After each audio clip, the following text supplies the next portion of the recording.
Hey guys, what is up? Welcome back after a 2-week break. I know you guys have been anxious and everybody was highly anticipating this episode, myself included, because aside from all the staff, glorious, okay? My man, Higuruma, this is his episode, okay? We finally concluded volume 18 in total, so they are going to adapt 159. They took chapters and placed them all over the place, so but to make the story work and flow a lot better than they did in the manga. So this is more so for people who, one, are fans of Higuruma. You're finally seeing him animated and speaking and everything. And also, if you are a fan of Nanami Kento, R.I.P. Nanami, you will thoroughly enjoy Higuruma's character for the duration of the rest of the show. Just so you know, they have finally Yuji, Megami, Panda, and Hakari. How did I forget? Too much H's in this series.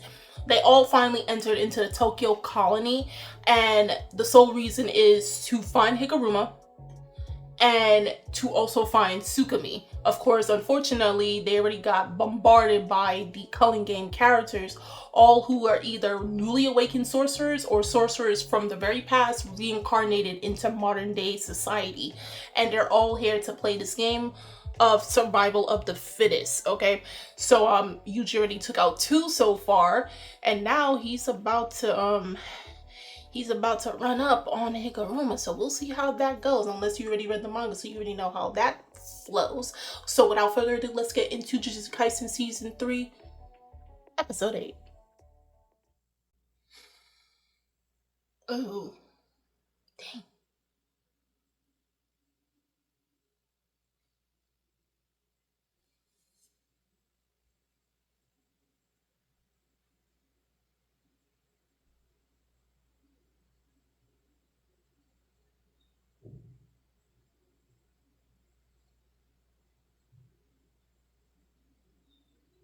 Mm,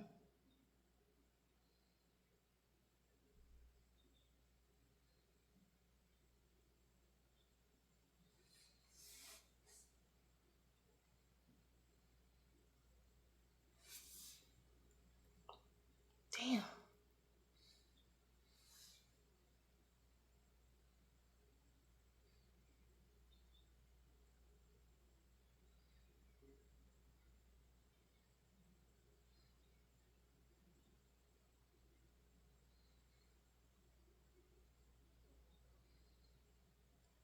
Oh,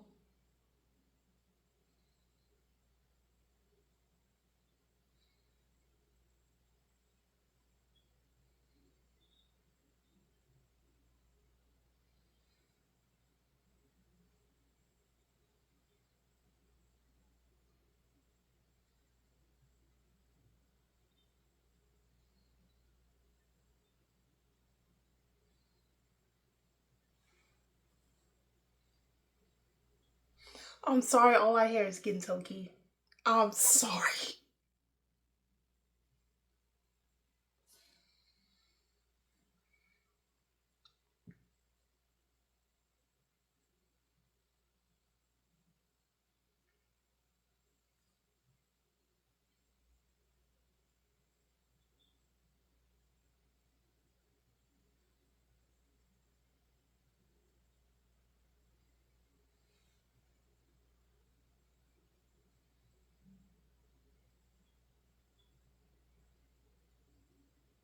Mm.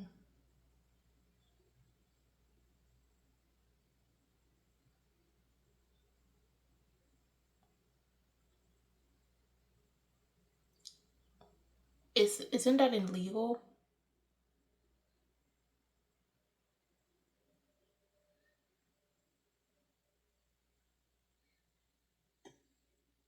Oh, okay.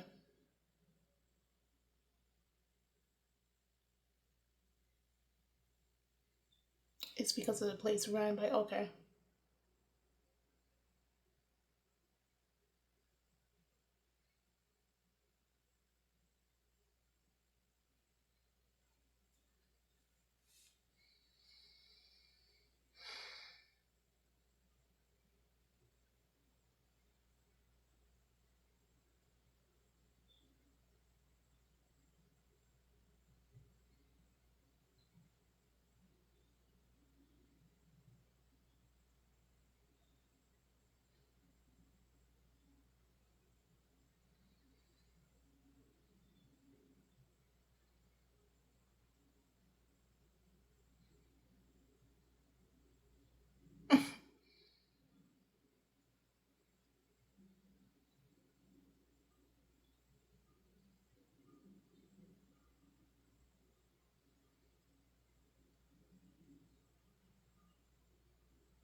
Oh yeah.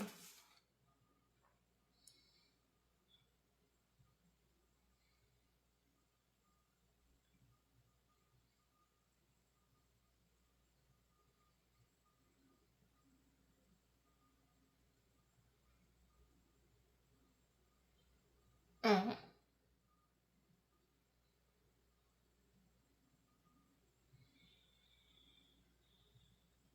Oh.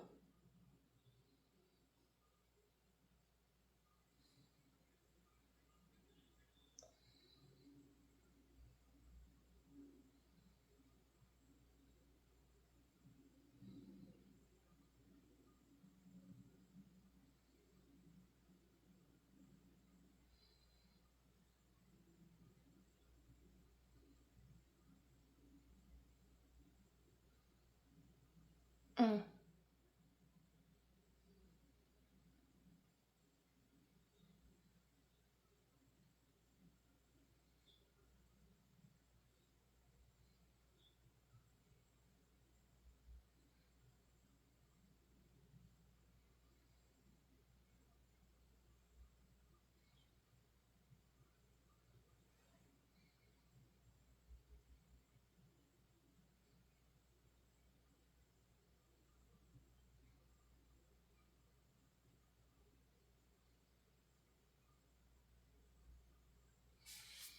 You'll eventually see why he goes so hard the way that he does. Like it's kind of messed up given the judicial system anywhere.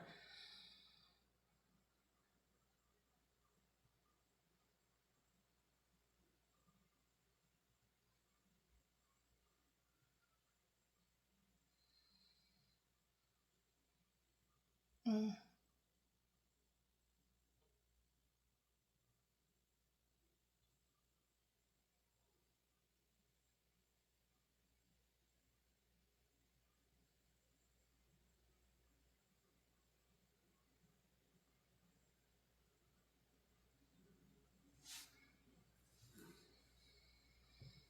Mm-hmm.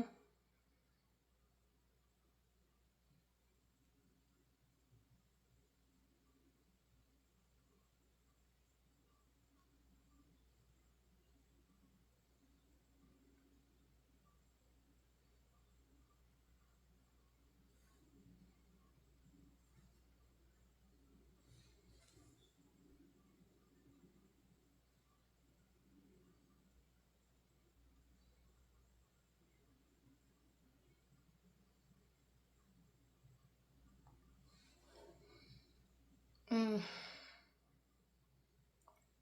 Yeah, that's where he lost it. Ugh.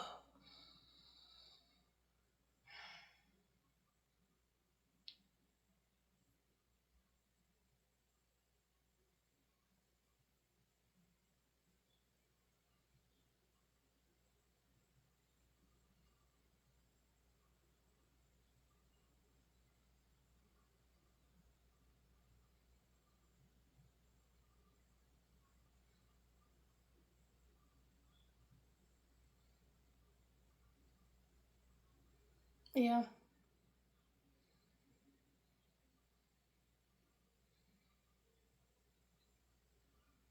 Mm-hmm.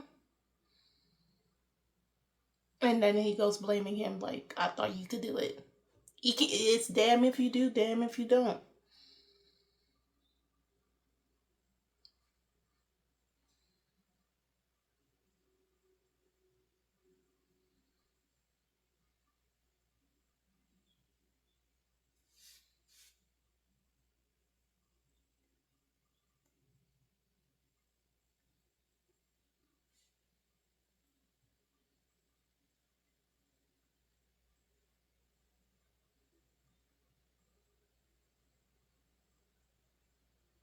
Mm-hmm.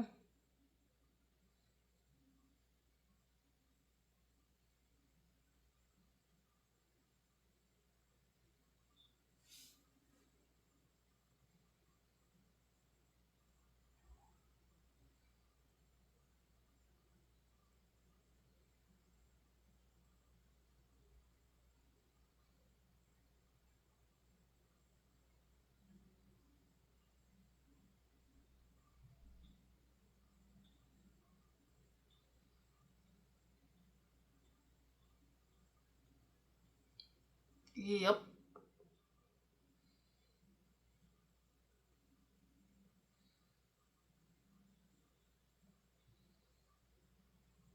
Mm-hmm.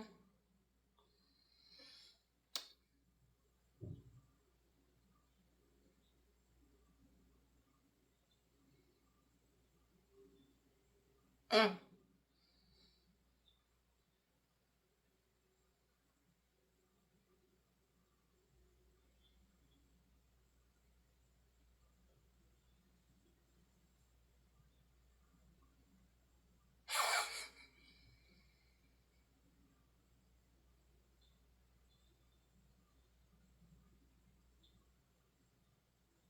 Oh yes, yes. I remember seeing this.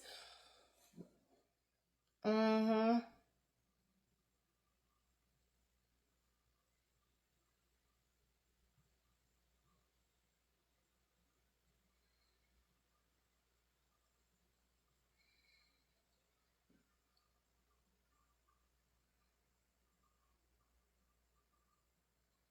Mm-hmm.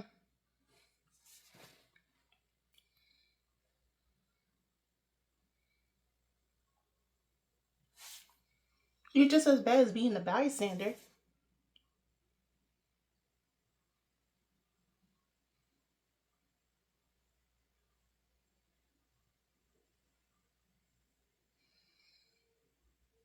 Nah. uh, yeah.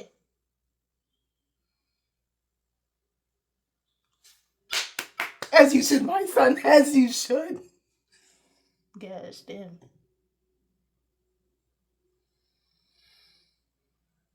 You don't know about Tiger of West High? You don't know him?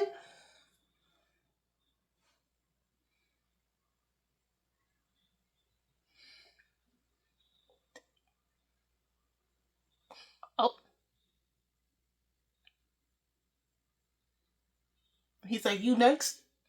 You too?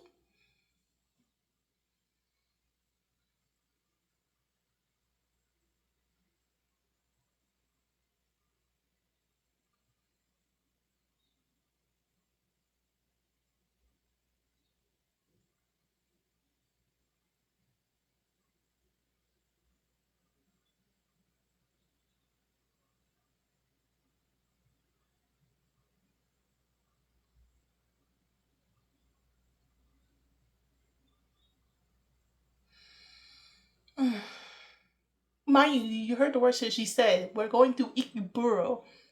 Bukuro.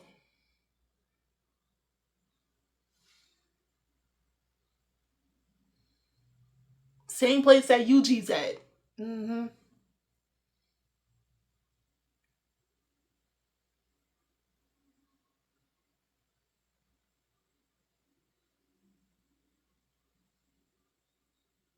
Mm-hmm.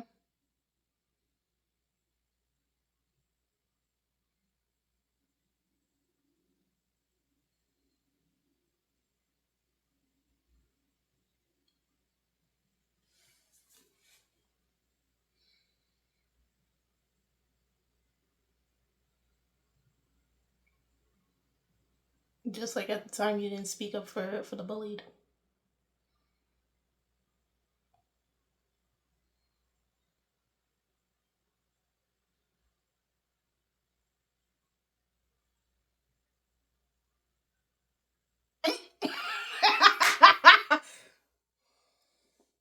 Yo, man. Mm-hmm. Mm-hmm.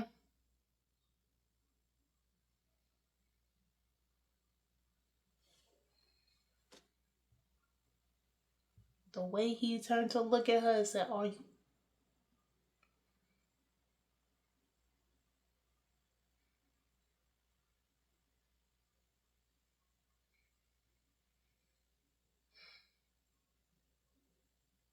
No.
Yeah.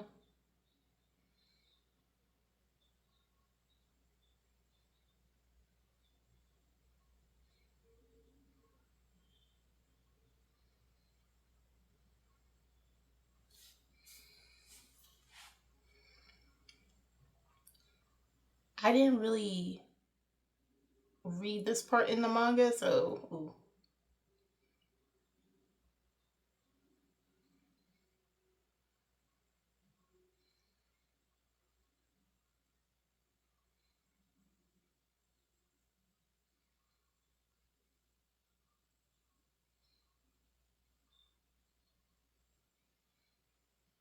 Yeah.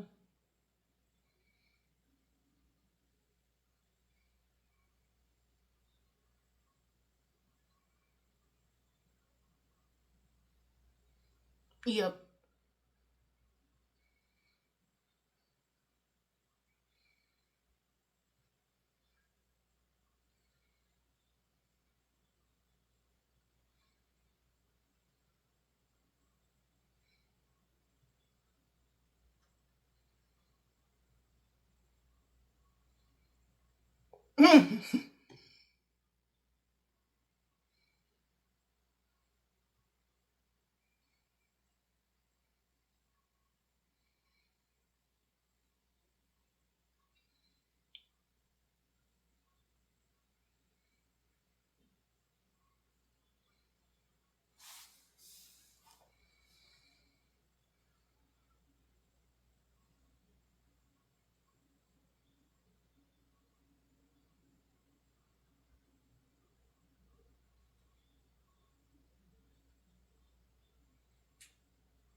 $100. Okay.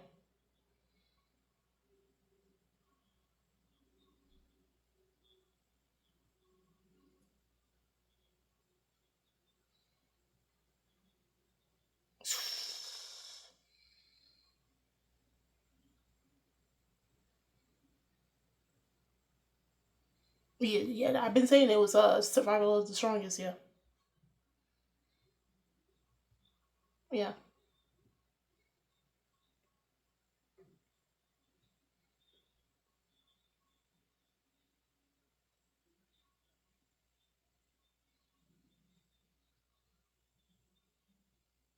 Mm. Oh. Okay, I did not know that happened.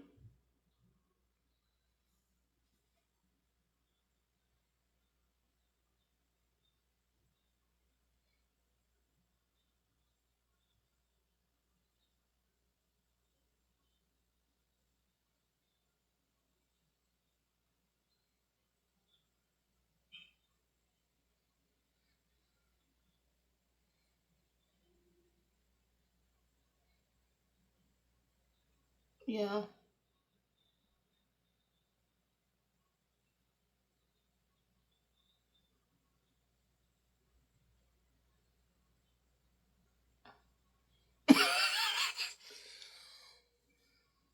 Mm.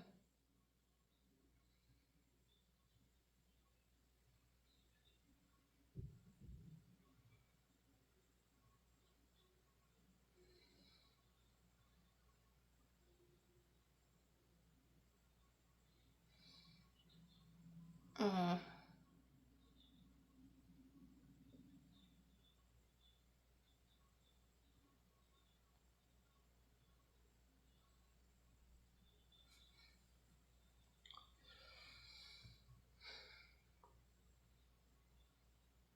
Busting out the domain extension already. Ooh.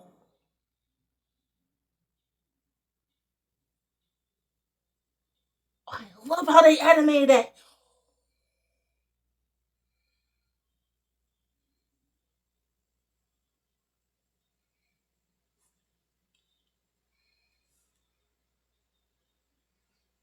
Mm-hmm.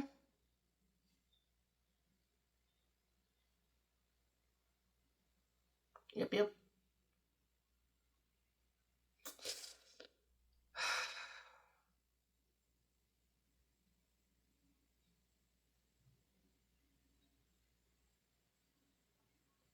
You see how he's going to the government? Yeah, it's bigger than Japan. Yeah.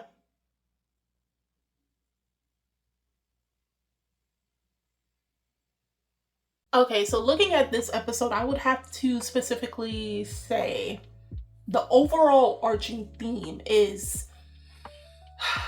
obviously innocent and guilty, given the fact that Higuruma is a lawyer. So, in the eyes of the law, what determines the factors if a person is innocent, based upon the laws of the land, and what makes them guilty. But at the same time, not only just strictly following by these rules, there has to be a sense of morality. Hence why you also saw Rin, the guy that knew Yuji from his junior high days.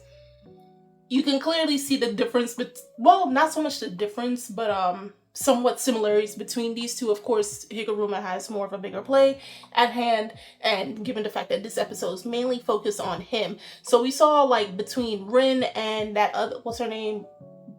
Ringo or whatever her name is, how these two basically, in the whole scope of morality and innocent and guilty, one was innocent, shown in the light, shown in the green, while the other was playing on red in the dark. And how she tricked Megumi into saying, oh yeah, I know where Higuruma is, all of a ploy to lure him into a trap to find Regi. Of course, Regi is, as the way he's talking, you can tell he is a reincarnated sorcerer. He's not a modern day, he's a reincarnated sorcerer who knows of Kenjaku. And the way that they explain this whole game is, as I said before in the beginning, is survival of the fittest. So it's not in the sense of like all the sorcerers are going to survive or they just move on to another calling. No. Whoever is the strongest is going to be used for something much more bigger at the end. Of course, I know what that is. Manga readers know what that is. We're going to keep our mouth shut. So eventually when they do tell you what the end game of what happens when culling games do finish, it's not an ongoing, forever lasting game. No, it eventually does have an end. And that end is actually very nasty if it does happen. Again, manga readers, keep your mouth shut. If I'm keeping my mouth shut, you keep your mouth shut too. But going back to the whole innocent and guilty, as we clearly see, Higuruma tries to fight for the justice of all of his clients.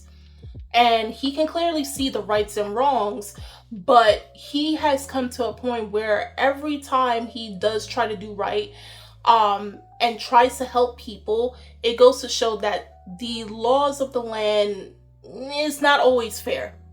It's really not, for reasons we can go further into, but that's for another day, another topic.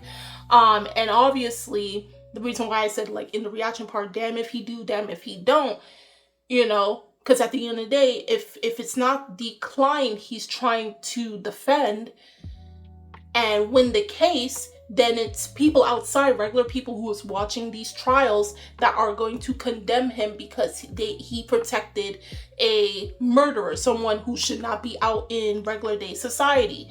So again, damn it, you really do end up feeling for these. Of course, you do have corrupt lawyers, but Higuruma is far from being a corrupt lawyer. He tries to do what is right, both morally and within lines of the law.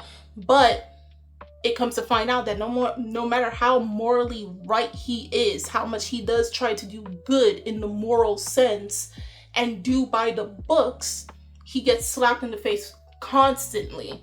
And this last client who he was trying to help, and knowing that he is rightfully innocent, the system said no. And then what happens? The client turns around and is like, he's peeved. He's angry. He's blaming Higuruma, like Higuruma could have changed the minds of these who already had their minds set, and hence why his whole, I was about to say stand, his stand manifested, bro. I'm sorry, his whole stand manifested, and yeah, and how he became a player. That's manga spoilers as well, so I can't really say anything in that regard. dang, there's a whole lot of stuff I'm trying to withhold if you haven't already been spoiled, but those who haven't, I'm trying to withhold a lot of information. But you can see he's very callous right now, very cold, because a guy who's trying to do right is always being treated wrong, and eventually he turns his back on the whole thing. And so he becomes malicious in a sense. And then you see kind of like the somewhat opposite when it came to Rin towards Yuji. Obviously, he was a stand-byer, where justice is signifying as being blinded to both injustice and justice, and is supposed to act accordingly depending on the evidence and how it's brought to her. In a sense, he was blinded to the injustice to that bully kid from his school. He didn't help. He just was standing by because he felt like if I intervene, I'm going to also be bullied. And then he found someone like Yuji, who, you know, it was like Higuruma, or who is still like Higuruma in the sense of like, he can't turn blind to the injustices. He's going to look it directly in the face and act accordingly. And hence why he put BTA on all those other boys. And Rin was, he admired that. And hence why he tried to turn over a new leaf. But at the same time, when it came to Higuruma, he still did the same thing he did with those bullies. He withheld information instead of actually helping. Hence why they like to have the saying that justice is blinded. But, you know, characters like Yuji rather tear that blindfold off, tear down those curtains, and face it directly. And given the type of individual that Yuji is, will bring back Higuruma to like, you know what? You kind of right. You're kind of right. For a guy who gave up on doing the right thing, the just thing, you have a character like Yuji who is always trying to do the right thing, despite being put into horrendous situations, but nonetheless is not stopping. Of course, these two are going to butt heads. Instantly, Higuruma decided to pop open the domain, okay? And decides, yeah, I don't like what you're saying, so yeah, I'm gonna judge you and then I'm gonna treat you accordingly. So next week's episode is not so much as a fight. This is more so a play on both their mindsets. Yuji's mindset that he believes he's a cog, and obviously Higuruma's twisted sense of justice, which was twisted due to his reality of how the system is. Again, this is why I said people who like Nanami, you're gonna like Higuruma. It's, excuse my language, it's shit. It's shit. But Yuji. Okay, so this episode was not a lot of action, barely, okay, but the way they handled Higuruma to show who he was before and who he is currently right now, and I'll let you guys know, he's not a bad guy. He's not. It's just he was a guy that was hurt one too many times. One too many. He was always trying to do right by people, but he was hurt one too many times, and now he ended up the way that he is. And we're gonna have to have Yuji, and for the most part of Culling Games Part 1, Yuji is going to be a punching bag. I know people are going to get frustrated with that, but Yuji is being a punching bag so these characters can just flesh out their frustrations and everything. But also this is a way for Yuji to sort through his cog mentality, this mentality that he got stuck in due to the after effect of Shibuya. So yeah, this first part of Culling Games is more mental more than anything for a lot of the characters, and then part 2, that's when you're going to see the nitty-gritty, back straight hands, back to everybody just beating on each other when we get to part 2. So we do have like a few more episodes, I believe. Like, I think we're ending at episode 12 for part 1. They have not made an announcement when part 2 is going to come out. I don't know if it's going to come out later this year or sometime early next year. We'll know eventually in the upcoming weeks. But if you are a manga reader, of course, no spoilers, but do tell me how you felt about this week's episode of Jujutsu Kaisen Season 3, Episode 8. How do you feel about now finally seeing Higuruma on the screen. I know y'all were feeling something about that bathtub scene. I was feeling something too. Like, hold on, wait. But how do you feel about them finally introducing him, playing out his story for all to see? Anime onlys, what do you think is going to happen in regards of Yuji versus Higuruma next week? And obviously it Megami versus Reggie. So I sound like Scooby versus Reggie, possibly in next week's episode. The links are in the description box, so you guys go check it out. And I'm Kimmy-chan, and I'll see you guys later. Bye.